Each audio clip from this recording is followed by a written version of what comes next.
Glória a Deus, bom dia. Aproveitando que você está de pé, vamos orar então. Pai, obrigado, Senhor, por esse culto, Senhor. Esse culto é um culto especial, não porque eu pregarei, não porque o louvor está aqui, mas é porque é um culto onde Tu estás aqui, Senhor. E é um culto de Santa Ceia, Pai. Então, em nome de Jesus, nós pedimos que os céus se abram sobre esse ambiente, Pai. Prepara o nosso coração, prepara, Senhor, tudo que está aqui para que nós possamos sair daqui melhor do que entramos, em nome de Jesus. Que assim seja. Amém. Já aproveitando que você está de pé em reverência à santa palavra de Deus, se você puder e tiver a Bíblia aí, ou se não, acompanhe aqui, que vamos colocar também, livro de Efésios, capítulo 6, o verso 10 em diante. Livro de Efésios, capítulo 6, a partir do verso 10, alguns versos a seguir.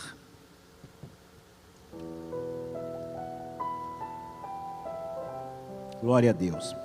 Para você que tem o hábito de anotar, o nome do sermão, o título da mensagem é Guerra Espiritual. Vamos lá, então eu passo a ler e a partir do momento que eu acabar de ler, você já pode se assentar. Diz a palavra de Deus assim: no demais, irmãos meus, fortalecei-vos no Senhor e na força do seu poder. Revesti-vos de toda a armadura de Deus, para que possais estar firmes contra as astutas ciladas do diabo. Porque não temos que lutar contra a carne e sangue, mas sim contra os principados, contra as potestades, contra os príncipes das trevas deste século, contra as hostes espirituais da maldade nos lugares celestiais. Portanto, tomai toda a armadura de Deus, para que possais resistir no dia mau. E havendo feito tudo, ficai firmes. Estai, pois, firmes, cingidos com os vossos lombos com a verdade, com a couraça da justiça, calçados os pés na preparação do evangelho da paz, tomando sobretudo o escudo da fé, com os quais podereis apagar todos os dardos inflamados do maligno. Tomai também o capacete da salvação, a espada do Espírito, que é a palavra de Deus, orando em todo o tempo, olha só, orando em todo o tempo, com toda a oração e súplica por todos os santos. Amém. Até aí, você pode se assentar. Glória a Deus. Antes de eu trazer essa mensagem, eu falei com Deus e perguntei ao querido Espírito Santo.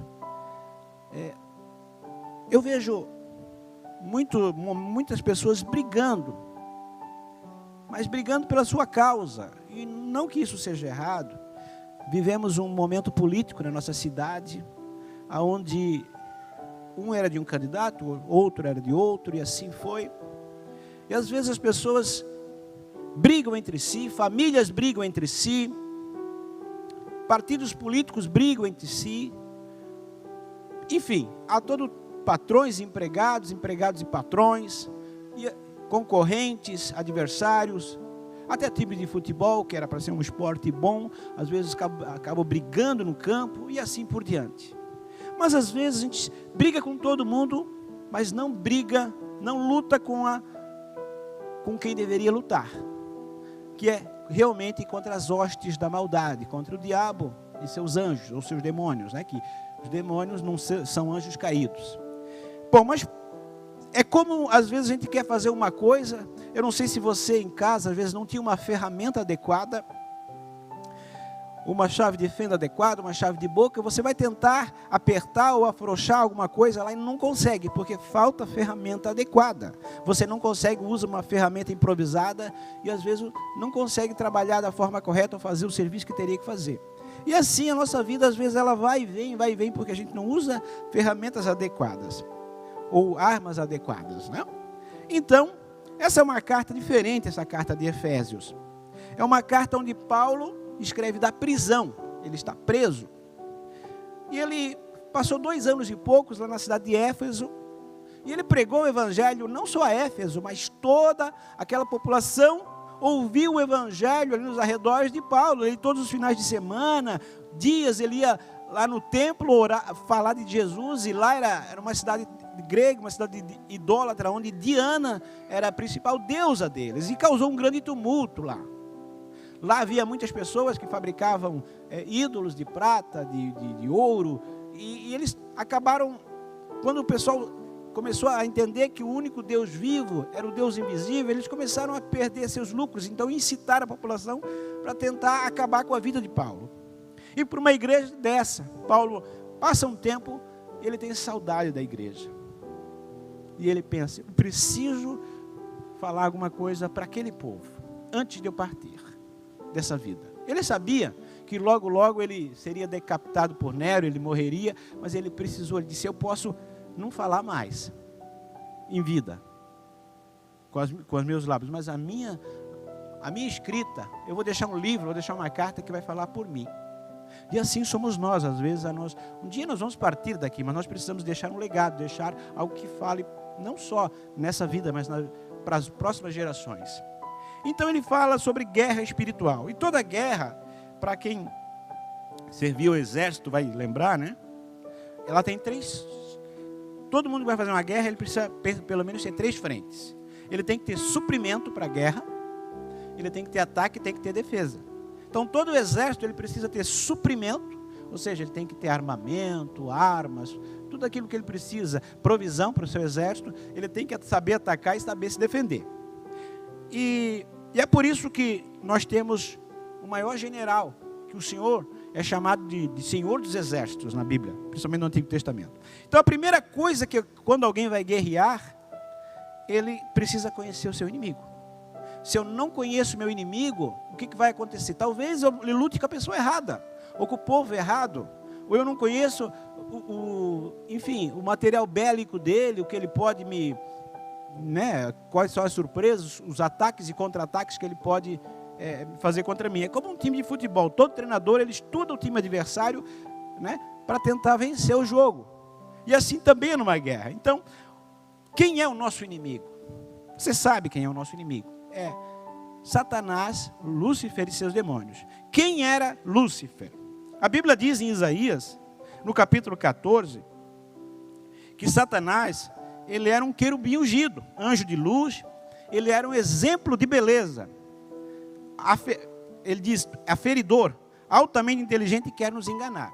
Então, veja bem, é mais ou menos como fosse a pessoa mais bonita do mundo, o homem mais bonito do mundo, a mulher mais bonita do mundo, é aquela fulana. Então, ele é o top, é o exemplo. É assim, era Satanás, ele era o exemplo, ele era o perfeito em seus caminhos, até o dia que se achou nele iniquidade. Isaías 14 fala assim, como caíste desde o céu, a estrela da manhã, filha da alva, como foste cortado por terra, é tu que debilitavas as nações, e dizias no teu coração, eu subirei ao céu, acima das estrelas, exaltarei o meu trono, e no monte da congregação me assentarei aos lados do norte. Subirei sobre as alturas das nuvens e serei semelhante ao Altíssimo. O que ele quis dizer? Satanás quis tomar uma posição que não é dele. E quando a gente quer tomar uma posição que não é nossa, a gente acaba caindo. Então, em Ezequiel 28, 12 ao 19, também fala, não vou ler tudo porque é cumprido, mas diz ali que ele era aferidor de medida, cheio de sabedoria, perfeito em formosura, querubim ungido, que era perfeito em seus caminhos, até o dia que se achou iniquidade. E ele elevou o seu coração. O que eu quero dizer para você, Satanás, ele não é burro. O demônio está debaixo dos meus pés, ele é altamente inteligente. Você não consegue vencer com a tua arrogância, com a tua, até em displicência, negligência, achar que só porque você aceitou Jesus. Você só consegue vencer se tiver Jesus mesmo na sua vida. Senão você vai tomar uma rasteira do teu inimigo. Às vezes, você quer vencer Satanás, mas não se prepara. Então, ele é muito inteligente. Quem é o seu exército? Então, primeiro sabemos que nosso inimigo é Satanás. Ele era o principal anjo de Deus. Ele conhecia tudo lá do céu. Ele conhece a Bíblia. Então, conhecer a Bíblia não é o suficiente, tem que viver a Bíblia. O seu exército, a Bíblia diz em Apocalipse 12, 4, que ele era 1/3 dos anjos. E a sua cauda levou após si a 1/3 parte das estrelas do céu. e lançou-as sobre a terra. E o dragão parou diante da mulher que havia de dar à luz, porque dando à luz ela, ele queria lhe tragar o filho. Ou seja, quando o Apocalipse fala, ele fala por figuras de linguagem, simbologia. E quando ele fala que a sua cauda levou as estrelas do céu, era 1/3 dos anjos. Então, e quando fala de mulher, ali está falando da igreja, né? Da própria Maria que tinha Jesus, né? Então tudo é simbólico. Então 1/3 dos anjos foram enganados por Satanás. Então se ele enganou quem estava no céu, é muito fácil enganar quem está na terra. Não é verdade? Se ele enganou os anjos que conheciam muito bem Deus, é muito fácil enganar quem não conhece tão bem Deus. Então, ele também, como ele se organiza? A Bíblia diz que ele é altamente organizado. Porque em Mateus 12, 25 e 26 diz que casa dividida não prospera e reino dividido não subsiste. Então, tem hierarquias. Qual é a hierarquia do inferno? Claro que tem o Lúcifer, principados, potestades, legiões e demônios. E quando a gente, às vezes, vai expulsar um demônio, a gente não tem tanta experiência. Até o pastor Adriano falou sobre isso outro dia. Já aconteceu comigo. Já expulsei e voltava. Hoje a gente já chama o cabeça, né? O dono da legião, da potestade, do principado ali. Por quê? Porque senão você vai tirando por castas de demônios. Então, ele tem uma hierarquia. Então, por isso que a hierarquia, tanto no inferno quanto no céu, Deus sempre respeitou a hierarquia. Então, a gente precisa respeitar. Quem não respeita a hierarquia, dá legalidade para o inferno agir. Como ele ataca? Ele ataca a nossa mente, pensamentos e palavras. E o que vem disso são as consequências. Então, primeiro ele ataca a mente, jogando pensamentos impuros. Depois, quando você pensa, você fala, né? A Bíblia também diz assim, por isso que é importante que em Filipenses 4:8 diz: quanto ao mais, irmãos, tudo que é verdadeiro, tudo que é honesto, tudo que é justo, tudo que é puro, tudo que é amável, tudo que é boa fama, se há alguma virtude, se há algum louvor, nisso pensai. Ou seja, a primeira forma da gente não cair nas ciladas de Satanás é blindar a nossa mente com a palavra de Deus, blindar a nossa mente com coisas de Deus, porque se a gente começa a dar legalidade, começar a emprestar a nossa mente para ouvir o inferno, os nossos ouvidos, que automaticamente escuta e vai para a mente, a gente começa a duvidar. E o diabo ele sempre vai gerar dúvida. Tudo, por isso que a Bíblia diz que tudo que não provém de fé, tudo que é de dúvida, é do diabo. Então, ele jogou dúvida na tua mente, pode ter certeza que não é Deus. Deus não é Deus de confusão, Deus é Deus de paz. Quando você começou a duvidar, é o diabo tentando fazer como fez com Eva. Ele disse que vocês não podem comer. O dia que vocês comerem, vocês serão igual a Deus. Então, toda a vida que você está em dúvida, é o diabo tentando te desestabilizar. Glória a Deus. Então, por isso que em Efésios 4:27 diz: não deis lugar ao diabo. Mas como assim? Um pouquinho antes desse texto fala: porque é fácil dar lugar ao diabo. É mais ou menos se você abre a sua casa para o diabo, Jesus ele é cavalheiro, ele vai bater na porta e vai deixar você entrar. O diabo ele vai entrar, vai arrombar e vai fazer o escarcéu, como se fala na gíria aí, né? Não sei que palavra é essa, mas se fala assim, não sei se existe isso na língua portuguesa, mas é uma gíria. Mas ele vai fazer uma bagunça geral. Então, como ele ataca? Ele ataca de forma discreta e despercebida, e ele é observador. Veja bem, em Lucas 4, quando ele atacou Jesus, ele ficou observando os 40 dias Jesus jejuando no deserto. Veja bem, eu não sei quantos de vocês já tiveram um propósito de jejum. E às vezes você pensa: nossa, eu estou jejuando, e como é que eu ainda tenho esses pensamentos?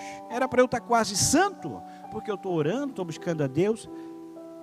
Mas eu aprendi com o pastor Luciano Subirá, que ele disse que ele jejua algumas vezes de 40 dias, 3 ou 4 vezes. E ele disse que às vezes, quando você está jejuando e está fazendo efeito, aqueles pensamentos não é que eles estão entrando na tua mente, eles estão saindo. Então às vezes até tem pensamento ruim, você está jejuando, está em consagração e vem pensamento ruim. Mas como que eu consigo pensar nisso? É porque ele estava lá dentro e está saindo. Então, e assim é. No melhor momento espiritual de Jesus, o diabo veio e tentou. Então, se você está no teu melhor momento espiritual, Deus permite tentar porque você está forte. Só que você só vai vencer ele na palavra, não é?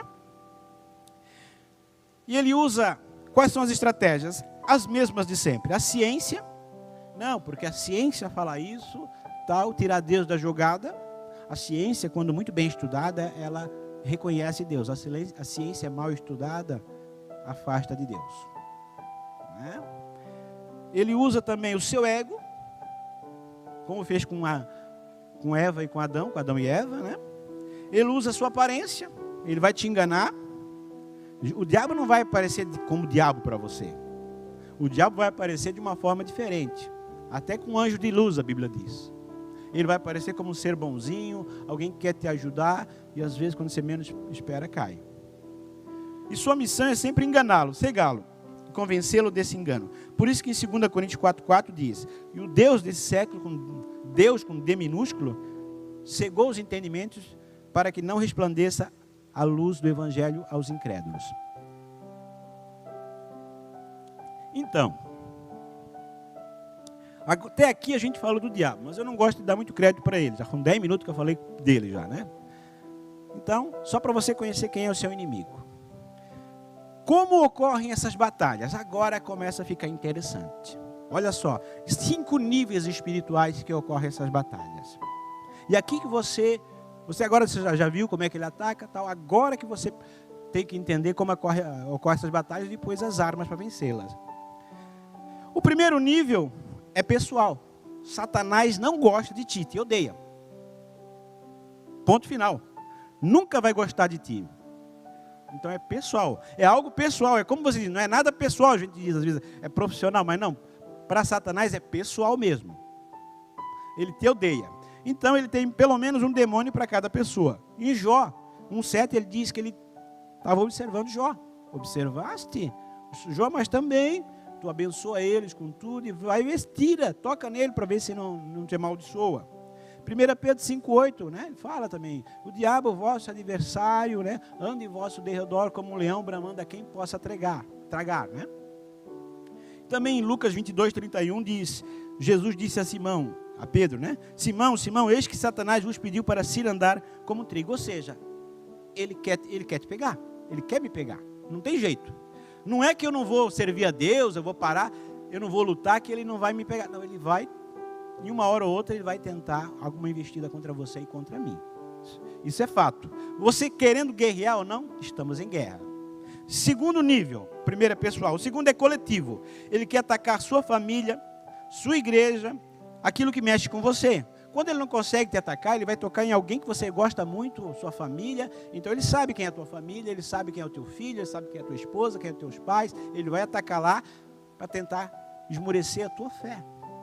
A Bíblia diz em Isaías 8,19: quando vos disserem, consultai os que estejam, escuta bem, os espíritos familiares e os adivinhos que chilreiam e murmuram, porventura não consultará o povo a seu Deus a favor dos vivos, ou consultar-se-ão aos mortos? Então muita gente vai em médium, dizem que é médium, vai lá para falar com os mortos, e às vezes o inimigo ele usa espírito familiar. Você pode perceber, às vezes o pai bebe, o filho bebe, o neto bebe, mas poxa, coincidência? Claro que é pelo exemplo, mas ali também é não só o exemplo, às vezes há um espírito naquela família, onde todos sofrem de determinada causa, chamados espíritos familiares. É mais ou menos, ele diz, não, essa família é minha, eu conheço o avô, eu conheço o pai, e eu vou tocar no filho. Então ele começa a trabalhar na família. Glória a Deus. O terceiro nível é local. Então o primeiro é pessoal, é contra você. O segundo nível é contra a tua família, contra a tua igreja, aquilo que você gosta. E é local. O diabo sabe onde você mora, sabe onde você passa e quer aprontar com você. É local. Exemplo. Você já viu aonde tem alguns locais onde eram, por exemplo, ali onde tem o shopping, glória a Deus que tem o shopping, o Master, o Uau e tal, e ali era uma região onde tinha muito prostíbulo, era casas de prostituição. E aquele lugar, provavelmente, foram ali desfeitos muitas famílias, muitos casamentos. Satanás operou muito ali com droga, com prostituição. E quando se montou aqueles estabelecimentos, por isso que via sempre pastores lá naqueles estabelecimentos, você não percebia, não sei se alguém trabalhou lá ou trabalha, de vez em quando tinha os pastores lá tentando consagrar, porque aquele era um lugar que Satanás era dele. Era como quando Israel conquistou a terra prometida, os inimigos diziam, não, mas isso era meu. E Satanás vai tentar reaver. E se a pessoa dá brecha, ela cai. Então, ele também tem local que ele diz que é dele. Não porque é dele mesmo, mas ele teve em algum momento, aquela posse, ele quer, como inimigo, tentar reaver. Então, o primeiro nível pessoal, coletivo, local. O terceiro é nacional. O diabo quer atingir um país, porque sempre quer nos ver no caos, miséria, em guerras humanas, que não permitem o evangelho. Em Daniel 10:13 fala que o príncipe da Pérsia, você acha que era um príncipe? Não, era um demônio que governava aquela Pérsia. Ele se dizia que ele era o dono daquele país, porque havia muita idolatria, havia muito isso. Também em Daniel 10:20 tinha o príncipe da Grécia. Então era um demônio que governava aquela Grécia. E é por isso que você vê os pastores aqui pregando sobre o nosso país, que a gente precisa orar pelo nosso país, porque o país Jesus é o dono do Brasil. Amém? Feliz é a nação cujo Deus é o Senhor. Salmo 33:12. Então, o que a Bíblia diz, de um jeito, então eu posso pegar esse versículo e dizer assim, infeliz é a nação cujo o Deus não é o Senhor. Se feliz é a nação cujo Deus é o Senhor, eu posso dizer, infeliz é a nação cujo Deus não é o Senhor. Então, a nação vai ser infeliz se ela não se tomar uma posição e dizer e declarar na vida dos seus que o Brasil é do Senhor Jesus, e assim por diante, amém? O quinto nível, então, você não vê, é o nível sobrenatural, é onde acontecem as batalhas. Em Daniel 10:12, fala ali, se você ler o livro de Daniel 10 ali, Daniel capítulo 10, você vai ver que houve uma batalha. Ele jejuou 20 dias e orou, e houve uma guerra entre Miguel, né, e os demônios ali, que impediram Miguel teve que socorrer Gabriel. Então ali ocorre uma batalha a nível espiritual. Se Deus nos abrisse os olhos agora, nós poderíamos ver aqui uma grande batalha ocorrendo, e talvez até ficaríamos com medo. Então Deus está guerreando a meu e a teu favor, quando nós, assim, colocamos Ele na nossa batalha. Se nós falamos para Ele não nos ajudar, então às vezes a gente está à mercê de uma derrota.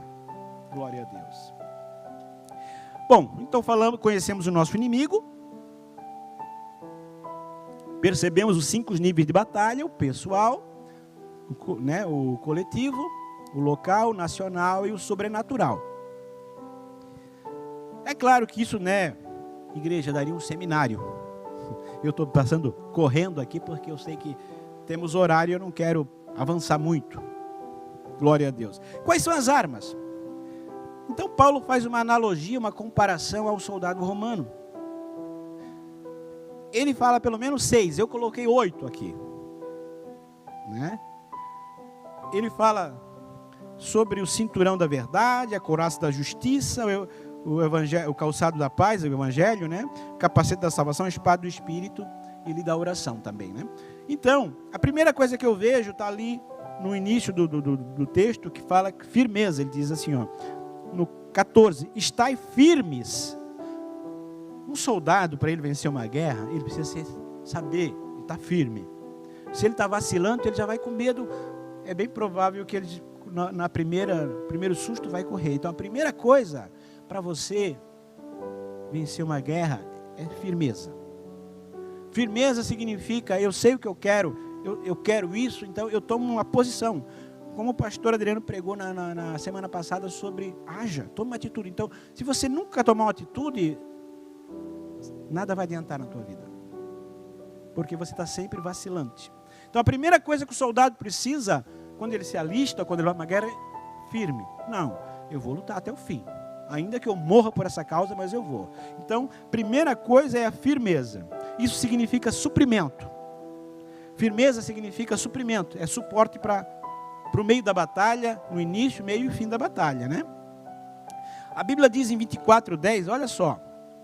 Isso é Provérbios 24:10. Se te mostrares frouxo no dia da angústia, a tua força será pequena. Sabias que Deus nos chama de frouxo às vezes? Poxa, mas se Deus chama, quando a gente está na angústia e a gente afrouxa, né? A Deus está dizendo, tu és um frouxo mesmo. Ué, mas Deus fala isso? Fala, está aqui em Provérbios. Então, no dia da dificuldade, a gente tem que estar firme. Se a gente mostrar força, a nossa força será pequena, porque a gente não terá força em Deus. 1 Coríntios 15:58 fala que devemos ser firmes e constantes na obra do Senhor. E em 1 Pedro 1:10 fala o seguinte: portanto, irmãos, procurai fazer cada vez mais firme a vossa vocação e eleição, porque fazendo isso jamais tropeçarais. Então, a primeira coisa que você precisa estar firme. Crente ou cristão mais ou menos, um dia vem, um dia não vem, é complicado, né?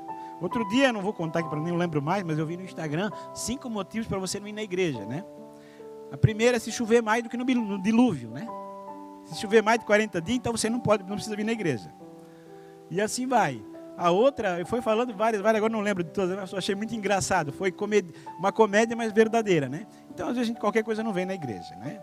E eu falo para mim também, né? Não é só para você, para mim também. Às vezes a gente chega atrasado e tal, mas poderia vir aqui pouco atrasado, mas vim, né?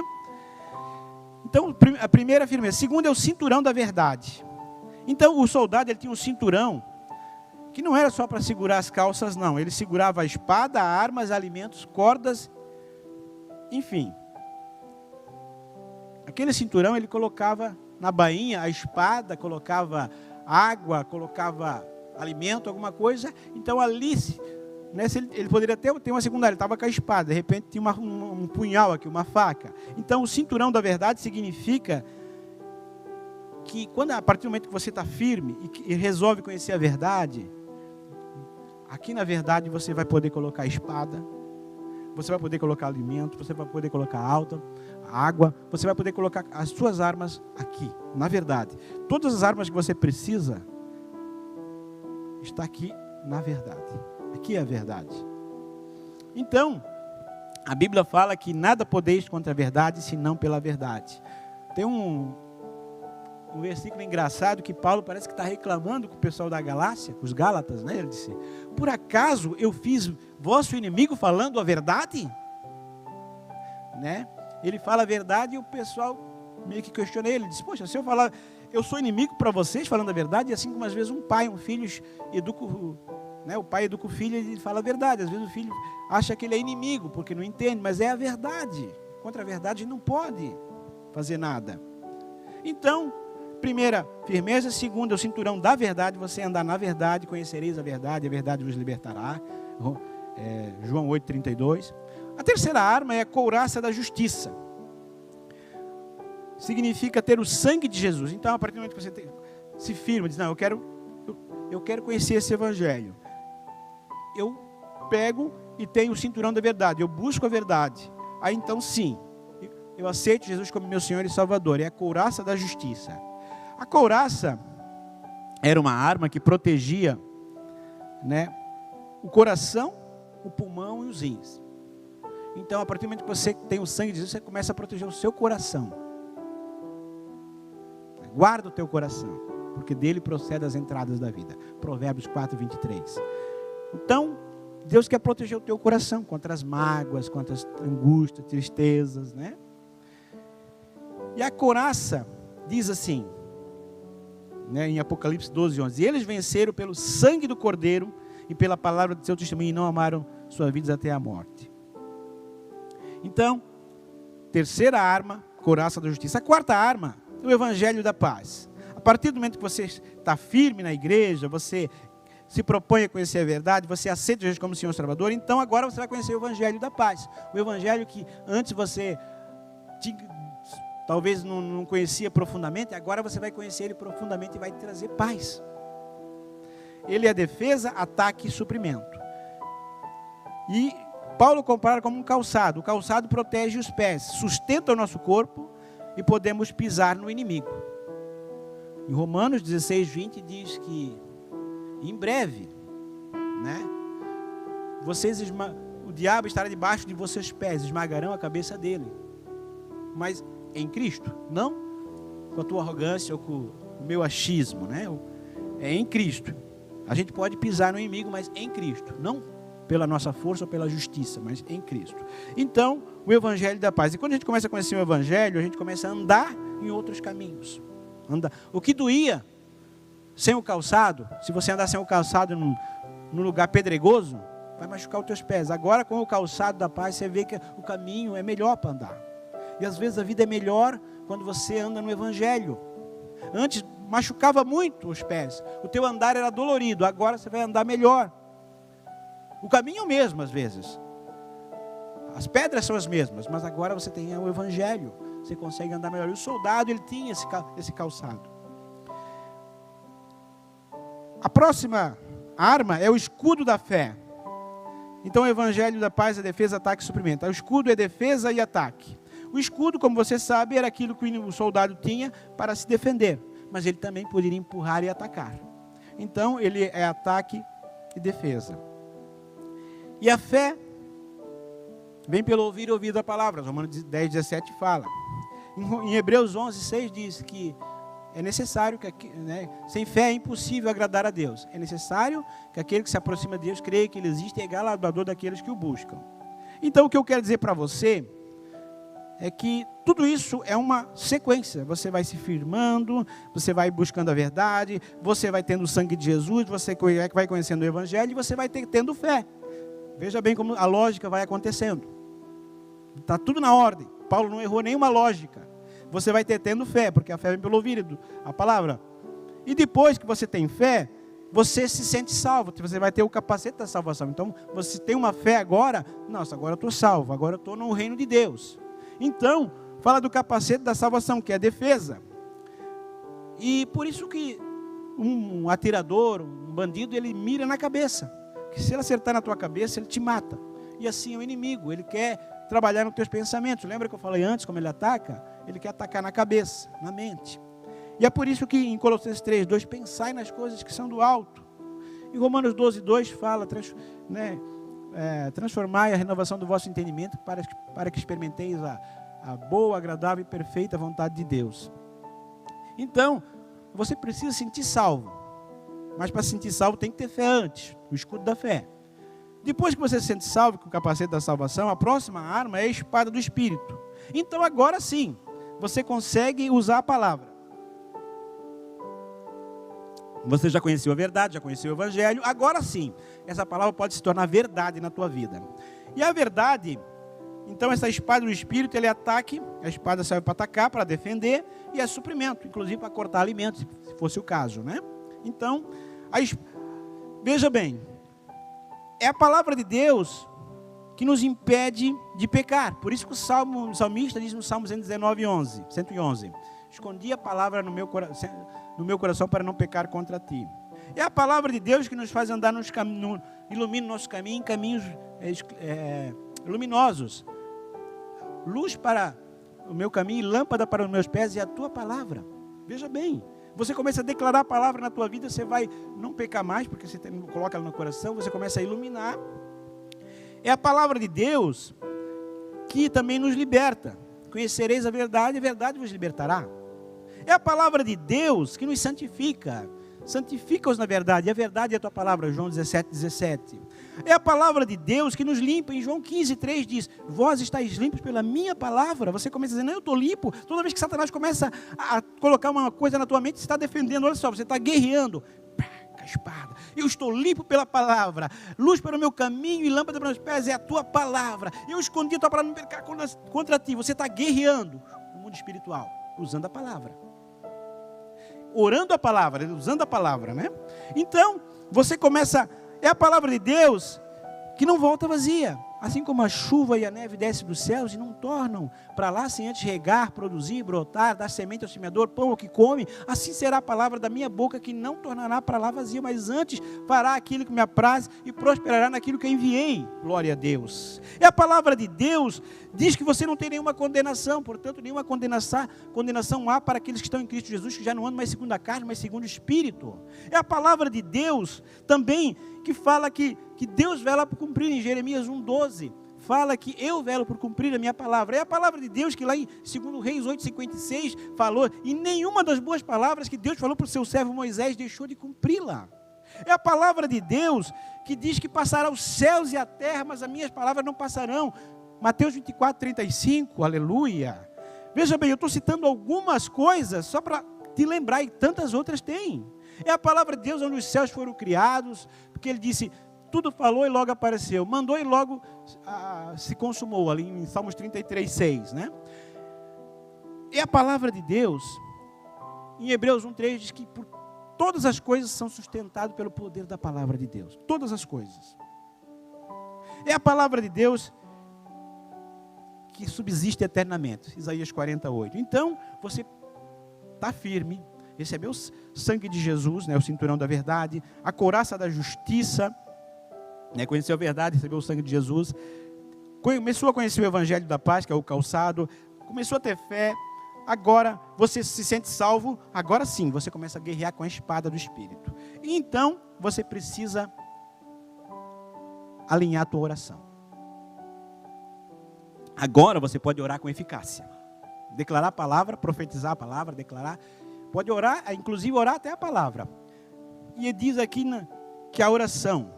No capítulo 17, por exemplo, de João, Jesus ora a oração sacerdotal nos 3 níveis de proteção, suprimento e ataque. Se você vê no versículo 15, dá uma abridinha ali em João 17, 15. Só vamos voltar um pouquinho.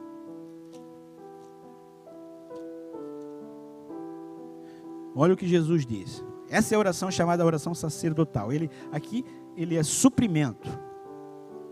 Como se fosse suprimento para uma guerra. Diz assim: não os peço que tire do mundo, mas que o livre do mal. Ele está suprindo uma necessidade minha e tua. Olha no 17. Santifica-os na verdade, e a tua palavra é a verdade. Está dizendo o quê? Aqui no 17, perdão, a primeira é proteção, 15. A 17 é suprimento. Santifica. Agora está preparando. Né? Prepara todas as coisas. E o 21 ele fala o seguinte: e para que todos sejam um, como tu, ó Pai, como tu és em mim, eu em ti, e que também eles sejam um em nós, para creio que e saber que tu me enviaste. Então, aqui é ataque. Agora você se une ao exército. Então, olha só, Jesus usou isso em oração e ataque e defesa. E é por isso que a gente precisa orar. Estou terminando, mais uns 5 minutinhos eu acabo. Né? Já vamos passar para a ceia. Glória a Deus. Veja bem, a oração é uma das coisas mais poderosas do mundo. Uma oração com eficácia. A oração entra no hospital onde você não consegue entrar, entra na cadeia, entra no coração do bandido, do ímpio. O diabo, escute bem isso. Olha só. O diabo pode até rir do nosso trabalho, escarnecer, talvez, da nossa pregação. O diabo zomba da nossa sabedoria, mas ele estremece quando a gente começa a orar. Ele estremece, porque ali, quando você ora com eficácia, quando você ora crendo quem você é, quando você ora sabendo que faz parte do exército de Deus, ele estremece, porque ali é um filho de Deus, ali é alguém que tem o evangelho, ali é alguém que tem o sangue de Jesus, orando e trazendo o maior para a guerra, aleluia. Maragabaxarabagaias. Se tem uma coisa que o diabo quer fazer, é te tirar do teu tempo de oração. Uma vez perguntaram para D.L. Moody, o grande pregador do século XIX, Dr. Moody, você ora muito? Ele disse, eu não sei se eu oro muito, mas eu sei que eu não fico muito tempo sem orar, aleluia. O problema não é orar muito, o problema é ficar muito tempo sem orar. Mesmo que você ore 15 minutos, 10 minutos, você vai no trabalho e vai orando. Não, Deus, vai comigo. resolve isso. Deus, o que eu falo? Senhor, o que eu digo? Senhor, e agora? Você pode não orar muito, não ter tempo de oração, mas se você passar uma vida de oração, um tempo de oração, uma vida, você vai ver o que Deus vai fazer na minha e na tua vida. Aleluia. Aleluia. Glória a Deus. E não ore até Deus ouvir você, mas ore até ouvir Deus. Aleluia. Não ore até Deus ouvir você, mas ore até ouvir Deus. Alabaxarabagaias. Glória a Deus. E a intercessão, eu poderia contar muitas coisas aqui, não temos tempo, mas já contei isso, mas acho oportuno. Uma segunda-feira, eu e minha esposa orávamos por uma pessoa, era 9h20 da noite, e de repente nós orando, Deus mostrou alguém querendo se suicidar, e nós oramos por algumas pessoas e tal, e para resumir a história, o outro dia essa pessoa liga para minha esposa dizendo que naquele dia, naquela segunda-feira, 9h20, ela ia tirar a vida, mas ela não sabe por quê. Ela entrou numa igreja, escutou um louvor e não teve mais vontade de se matar. Eu quero dizer para você que quando você começa a orar, você começa a interceder, até a morte que estava planejada, projetada, que o diabo tinha feito, você impede, porque você entrou com o maior, você entrou com a oração, você entrou com aquele que pode fazer o que você não pode fazer. Aleluia. Marabaxarabagaias. Glória a Deus. E a última é a vigilância. Sede vigilante. Não adianta você ter todas essas armas se você não vigiar. Orai e vigiai, ou vigiai e orai para não cair em tentação, disse Jesus. Como você percebeu, Paulo, ele dá uma arma para cada parte do corpo. Mas para as costas não. Talvez até a couraça protegesse um pouco as costas. Mas não fala das costas. Significa que aquele que dá as costas para Jesus está desprotegido. Está fadado a perder essa guerra. Eu não vou lutar. Não quero incomodar o diabo. Você deu as costas para Jesus. Então, facilmente o inimigo pode te atacar. A hora que ele quiser. Você está de costa. O que eu quero dizer para você, querendo você guerrear ou não, você está em guerra. E essas armas estão à nossa disposição. É a firmeza espiritual, verdade, couraça da justiça, evangelho da paz, fé, palavra, oração e vigilância. Glória a Deus. Eu não sei como você está, mas eu quero te convidar a ficar de pé. Aleluia. Hoje é culto de Santa Ceia. Hoje nós falamos aqui sobre batalha espiritual, guerra espiritual. Todos nós estamos nessa guerra, querendo ou não estamos. E às vezes a gente não luta ela. E quando a gente deixa de lutar uma guerra, a gente está pronto para perder. Mas quando a gente resolve lutar com as armas certas, com certeza nós sairemos vencedor. Coloca a mão no teu coração. Eu não sei como está a tua luta em casa. Às vezes você está brigando com o inimigo errado, está brigando com a pessoa errada. Mas a pessoa com quem você deveria brigar, você não briga, que é o inimigo, que é o diabo. E a pessoa que você deveria colocar às vezes para brigar contigo, para colocar do teu lado, que é Jesus, você não coloca muitas vezes. Pai, em nome de Jesus, Pai, nós queremos colocar cada vida, cada um dos meus irmãos aqui, Senhor. Eu não sei como estão as suas lutas ou batalhas espirituais, mas em nome de Jesus, Pai, que essa palavra seja como um prego, bem fincado, Senhor, no seu coração, para que eles compreendam que às vezes quando as lutas vêm, dizem, eu não consigo, Deus, mas eu estou em Ti. Eu chamo o general para guerrear comigo. Senhor, está difícil, sim, é verdade, mas está difícil talvez porque está na minha força. Mas agora eu me rendo a Ti e, Senhor, toma a frente dessa batalha, me protege, dá suprimento, ataca, contra-ataca, Senhor, e comece a declarar a tua vida, a palavra de Deus. Aleluia, Senhor. Em nome de Jesus eu oro por cada vida, Senhor, para que eles tomem posse dessas armas espirituais que o Senhor já deixou, para que saiam daqui, não vencedores, mas mais do que vencedores, em nome de Jesus. Adore ao Senhor, enquanto isso os obreiros da Santa Ceia podem vir. Medite como está a sua vida. Logo em seguida passaremos a ceia.